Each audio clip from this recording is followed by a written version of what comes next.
अस्सलाम वालेकुम नाज़रीन, रिपोर्टिंग विद असद में आपको खुश आमदीद। नाज़रीन, आज हम बात करेंगे कि इस्लामाबाद हाई कोर्ट ने फैसल वाडा के डिलेइंग टैक्टिक्स के हवाले से क्या बात की, और दूसरी ये कि जो साबिक चीफ जज राना शमीम हैं उनके ख़िलाफ़ एक पिटिशन फ़ाइल हुई थी जिसमें ये कहा गया था कि उन पर सफरी पाबंदियाँ लगाई जाएँ और उनका नाम एग्ज़िट कंट्रोल लिस्ट में डाला जाए, और जो दरख्वास्त गुजार हैं वो तौहीन अदालत के इस मुकदमे में जो कि इस्लामाबाद हाई कोर्ट के चीफ जस्टिस ने शुरू कर रखा है उसमें फ़रीक बनना चाहते थे। इस्लामाबाद हाई कोर्ट ने ये दरख्वास्त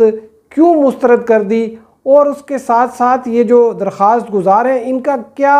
ज़ाती अनाद है, क्या पर्सनल ग्रज है राना शमीम से, ये भी हम आपको बताएंगे। लेकिन अभी तक अगर आपने हमारा channel reporting with Asad subscribe नहीं किया तो चैनल ज़रूर सब्सक्राइब कीजिए। नाज़रीन, गुज़िश्ता रोज़ आपको मैंने जो एक वीलॉग में एक बड़े तफसील से बताया कि जो फैसल वाडा हैं एक एक करके उनके तमाम रास्ते जो हैं वो बंद होते जा रहे हैं। ना सिर्फ उन पर नाअहली की एक तलवार मंडला रही है बल्कि उनके साथ साथ जो फौजदारी की कार्रवाई जो है वो इस्लामाबाद हाई कोर्ट ने जो 12 नवंबर का जो ऑर्डर था उसमें जो ऑब्जर्वेशंस दी हैं उसके मुताबिक तो नाअहली के साथ साथ अडयाला जेल भी जो है वो भी उनको शायद नज़र आ रही है, और इसी वजह से वो इलेक्शन कमीशन ऑफ पाकिस्तान में बार बार जो है वो इल्तवा के लिए जाते हैं और फिर इस्लामाबाद हाई कोर्ट में वो पिटिशन फाइल करते हैं ताकि फिर इलेक्शन कमीशन को बताएं कि मेरा मामला तो अदालत आलिया में पेंडिंग है। और इस हवाले से इस्लामाबाद हाई कोर्ट में भी जो है वो इनका एक केस चलता रहा जिस पे तारीख पे तारीख लेते रहे, और फिर जो सिंगल मेंबर बेंच था जस्टिस आमिर फारूक जो हैं उन्होंने एंड पे जो है वो डिस्पोज ऑफ करना पड़ी क्योंकि कॉज ऑफ एक्शन ख़त्म हो गया था और उन्होंने ये नेशनल असम्बली की रुकनीत से मुस्तफ़ी हो गए थे। लेकिन जो अदालती आर्डर था और उसमें जो इलेक्शन कमीशन ऑफ पाकिस्तान की जानिब से जो रिकॉर्ड आया हुआ था वो इनके लिए फैसल वाडा के लिए वो बड़ा एक आप समझें कि अलार्मिंग है, क्योंकि इलेक्शन कमीशन ऑफ पाकिस्तान ने तो बिल्कुल ये बात क्लियर कर दी थी कि फैसल वाडा जो हैं जिस वक्त आखिरी तारीख थी कागजात नामजदगी जमा कराने की तो उस वक्त इनके पास अमरीकी शहरियत थी, लेकिन चूँकि उन्होंने वो मुस्तफ़ी हो चुके थे और सेनेट का इलेक्शन कॉन्टेस्ट कर रहे थे, और वो मुस्तफ़ी भी इसी वजह से हुए क्योंकि उनको नज़र आ रहा था कि अब उनके सामने कोई चारा नहीं है। लेकिन जो बदकिस्मती है वो उसने अभी तक उनका शायद दामन नहीं छोड़ा है। जो नाअहली है वो पीछे पीछे चलती चलती उनके ऐवान ज़ेरी से ऐवान वाला में भी जो है वो आ चुकी है। और अभी सूरत हाल ये है कि एक तरफ तो इलेक्शन कमीशन ऑफ पाकिस्तान ने फैसल वाडा को जो है वो आखिरी मौका दिया कि वो आकर अपनी बोनाफाइडी साबित करें, और दूसरी तरफ ये हुआ कि फैसल वाडा जो हैं उन्होंने पहले तो एक सिंगल मेंबर बेंच के पास जो है वो पिटिशन अपनी फ़ाइल की, वो इस्लामाबाद हाई कोर्ट की चीफ जस्टिस ने सुनी और उन्होंने उसमें ये कहा अगर इलेक्शन कमीशन ये चीज़ इस्टेब्लिश करता है कि फैसल वाडा जो है उस वक्त अमरीकी शहरियत इनके पास थी तो फिर ना सिर्फ ये कि इनके ख़िलाफ़ नाअहली की कार्रवाई होगी बल्कि इनके ख़िलाफ़ तौहीन अदालत की भी कार्रवाई होगी, क्योंकि सुप्रीम कोर्ट के 5 रुकनी बेंच ने ये बात जो है तय की थी और एक प्रोफार्मा बनाया था और उसमें कहा था कि अगर इस प्रोफार्मा में किसी ने गलत बयानी की तो इसका ये मतलब होगा कि उसने सुप्रीम कोर्ट को मिसलीड किया और उसके ख़िलाफ़ तौहीन अदालत की कार्रवाई होगी। तो फैसल वाडा ने जो है वो प्रोफार्मा में लिखा था कि वो उनके पास किसी दूसरे मुल्क की शहरियत नहीं है, लेकिन इलेक्शन कमीशन के जो डॉक्यूमेंट्स हैं वो कुछ और कहानी बता रहे हैं। आज इस्लामाबाद हाई कोर्ट में जब डिवीज़न बेंच जो कि जस्टिस आमिर फारूक और जस्टिस मियां गुल हसन औरंगज़ेब पर मुश्तमिल था, जब आज इस में फैसल वाडा की जो है वो अपील की जो है वो समाअत हुई तो नहायत हैरानकुन तौर पर फैसल वाडा साहब के वकील ही नहीं आए, और जो जूनियर वकील था उसने कहा जी कि हमें नहीं पता था कि इतनी जल्दी जो है समाअत के लिए फ़िक्स हो जाएगी, आप इस पर डेट दे दें। उनका ये ख्याल था कि उनको 1 महीने की डेट मिल जाएगी क्योंकि आगे अदालती जो मौसम जो सरमा है उसकी छुट्टियां भी शुरू हो रही हैं, लेकिन जो बेंच था उसने इससे कतई तौर पर इनकार कर दिया और ये रिमार्क्स दिए जस्टिस आमिर फारूक ने कि फैसल वाडा पहले भी 1.5 साल अदालत के साथ हाइड एंड सीक छुपन छुपाई खेलते रहे और अदालत का वक्त ज़ाया किया। उन्होंने कहा कि आपको मज़ीद वक्त नहीं मिलेगा, और अदालत ने यह भी जो है इस चीज़ को नोट किया کہ یہ پٹیشنیں یہاں پر فائل کرتے ہیں اور پھر الیکشن کمیشن آف پاکستان میں جا کے کہتے ہیں کہ جی ہمارا معاملہ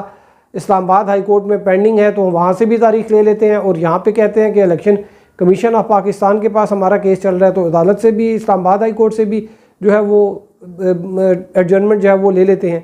تو اس میں انہوں نے کہا کہ اب ایسا نہیں چلے گا، اور صرف 3 دن کی جو ہے وہ ایڈجرنمنٹ جو ہے وہ دی گئی ہے، اور 9 دسمبر یعنی کہ جو جمعرات کا دن ہے اس کو یہ کیس جو ہے اس کی دوبارہ سماعت ہوگی۔ اور دوسری ناظرین جو ہے وہ ایک اسلام آباد ہائی کورٹ کے جو چیف جسٹس ہیں عطر من اللہ، انہوں نے آج رائے نواز کھرل